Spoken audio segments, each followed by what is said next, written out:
কি আপনি ঠিকানা দিয়ে বিয়ে করে নাই না, আমার সবকিছু জালিয়াতি বিয়ে করছে। আমার মেম ঠিকানা দেয় নাই। বউ একটা বড়ি না বাইরেছে, আর বাপে একটা লাড়ি না বাইরেছে। মারানোর পর 2-3টা কোপ ছেড়ে দিছে, কিন্তু কোপ গুলো আমার শরীরে লাগে না। এখন আমি চাই আমার স্বামীর সংসার করতে, যেহেতু আমার একটা বাচ্চা আছে, আমি সংসার করবো। আর আমার স্বামীর নাম হচ্ছে রিয়াদ মাহমুদ আপেল। স্বামীর নাম আপেল মাহমুদ। আমরা দুজনে 2013 সালে বিয়ে করি। 2013 সালে বিয়ে করার পর 2016 সালের আগস্টে আমি বাচ্চা নিয়ে এখানে আসি। আমার বাচ্চা হওয়ার পর ওই আমার বান্ধবীর বিয়ে করে নিয়ে আসে। আমি শোনার পর এখানে আসি। আসার পর এখানে বাড়িতে ঢোকার পর ওর বাবা, ওর মা, বোন, ওর বউ সবাই আমরা মারামারি করে বাড়ি থেকে বের করে দেয়। তারপর এখানকার মেম্বারের বাড়ি গেছিলাম, হোসেন মেম্বারের বাড়ি। তারপরে ওনারা বলছিল যে একটা মীমাংসা আসে 50,000 টাকা দিয়ে এটা শেষ করে দেবো। পরে বলছি তুমি 50,000 টাকা দিয়ে কি করবো, কারণ আমি তো সংসার করতে আসছি, আমি টাকা নিতে আসিনি। তারপরে আমি ঢাকায় চলে যাই। তার মধ্যে আমি একটা মামলা করি, শিশু নারী নির্যাতন। এখানে যেহেতু আমার মারামারি হয়েছিল, আমি হসপিটালেও ছিলাম।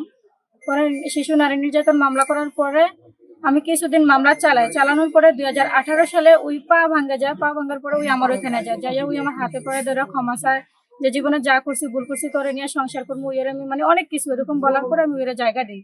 জায়গা দেওয়ার পরে ওই ওইখানে থাকতেছে, চলতেছে ভালো। এর মধ্যেই আবার শুনতেছি নাকি বিয়ে করছে। পরে 2024 সালে ওই আমার কাছে আবার 60,000 টাকা যায়। এর মধ্যে আমি যত টাকা বেতন পাই সব নিয়ে যায় মাসে মাসে। 1 টাকাও আমার দেয় না, শুধু সংসার ঘর ভাড়া যা লাগে ওইটা দিয়ে বাকি টাকা সব নিয়ে যায়। তারপর 2024 সালে ওই আবার আমার কাছে 60,000 টাকা নেয়। 60,000 টাকা নেওয়ার পরে নভেম্বরের 2 তারিখ আবার যায় 2024 সালে। যাই বলে ওই ল্যাপটপ নিবো 50,000 টাকা দিতে। পরে বলছে যে আমি পারবো না, 2 দিন পর আমি টাকা কোথায় থেকে দেবো, ওই টাকাটা আমি ঋণ করে দিছি। টাকা দেয় নাই কারণে ওই আর যোগাযোগই বন্ধ করে দিছি। এখন পর্যন্ত আর যোগাযোগ নেই। আজকে আবার ফিরে আসলাম, আমাদের বন্ধ হয়েছে। বন্ধের পর আজকেও সেম 2016 সালে যেমন মারামারি করছে, আজকেও সেম ভাবে মারামারি করে ডাকাডাকি করে বাড়ি থেকে ওরা সবাই দেখছে, যারা ছিল বাড়ি থেকে বের করে দিছে। এখন আপনারা আমরা একটা সুষ্ঠু বিচার চাই, আপনারা ওইটাই করেন। আমার নাম হচ্ছে তাহমিনা শারমিন। আমি আসছি আমার স্বামীর বাড়িতে, স্বামীর কাছে আসছি। আমার বিয়ে হচ্ছে এই রংপুর ঠিকানা দিয়ে আমার বিয়ে করছে, আইডি কার্ড ভুয়া করছে, সব জালিয়াতি আমার সাথে করা হয়েছে। ওই সবকিছু জালিয়াতি করছে।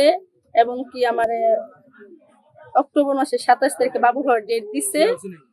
19 তারিখে আইসা বসছে আমার ফালাইছে। আমার খালার বাসায় বলছে তুমি আজকে থাকো, আমি আস্তে আস্তে রাত হয়ে যাবো। এই কথা বললে আমার খালার বাসা দিয়া ঘরের ভিতরে এসে সম্পূর্ণ সবকিছু নিয়ে গেছে। আর আমার কাছে যে কাগজপত্র গুলো ছিল ওইগুলো রাখার মতো আমার কোনো জায়গা ছিল না, কারণ আমার মা বাবা আত্মীয় স্বজন আপন কেউ নাই। এই জন্য আমার এগুলো আমি টেরাঙ্গের ভিতরে রাখা দিচ্ছি। আমার খালার বাসা আমার রাইখা সে সম্পূর্ণ সবকিছু নিয়ে চলে আইছে। তারপরে তার সাথে আর কথা হয় নাই, তার ফোন বন্ধ করে দিছে। বন্ধ করে দেওয়ার পরে এত ফোন দিতেছি, যোগাযোগ করার চেষ্টা করতেছি, তার সাথে কোনো যোগাযোগ পাই না। বাবু হওয়ার পরে 3 দিনের বাবুলে আমেরিকা থেকে গেছি রংপুরে, যেখানে ঠিকানা দিয়ে বিয়ে করছে ওই ঠিকানা মতো গেছি। গিয়ে 20 দিন ছিলাম।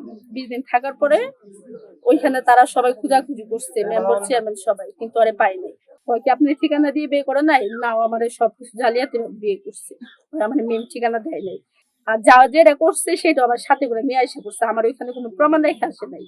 ওর নিজের কাজই, ওই আমার পরিচিত কোনো কাজই দিয়ে আমার বিয়ে করে নাই, ওর নিজের কাজই দিয়ে আমার বিয়ে করছে। ও আগে থেকে জানতো আমার সাথে এরকম কিছু করবে। তো আমি বাচ্চাটা নিতে চাইনি, অনেক জোর জবরদস্তি করছে যে বাচ্চা নাস না কেন, আমার বাড়িতে যাবি না নাকি, এটা সেটা বলে বাচ্চাটা নেওয়া হয়েছে আমার জোর করে। আমি বাচ্চা নিতে চাইনি। এরকম একটা পরিস্থিতিতে আমার ফালাই থুয়ে আইছে। আসার পরে ওর মানে আশেপাশের মানুষের থেকে খবর পাইছি যে এখানে থাকে, কুড়িগ্রাম থাকে। অনেক কিছু কইরা আইসা মানে খবর তো পাই যে এখানে আসলাম। আসার পরে ওদের বাড়িতে ঢুকছি, ভালো করে আইসা ঢুকলাম। ওর বউ একটা বড়ি নিয়ে বাইরেছে, ওর বাপে একটা লাড়ি নিয়ে বাইরেছে। মারানোর পর 2-3টা কোপ ছেড়ে দিছে, কিন্তু কোপ গুলো আমার শরীরে লাগে না। অনেক বকাবিকু করছে, মারধর করছে। তারপরে এখানে আরো 2-3টা পুরুষ আছে, ওরা অনেক খারাপ জঘন্য বাসায় কথা বলছে। এখন আমি চাই আমার স্বামীর সংসার করতে, যেহেতু আমার একটা বাচ্চা আছে, আমি সংসার করবো।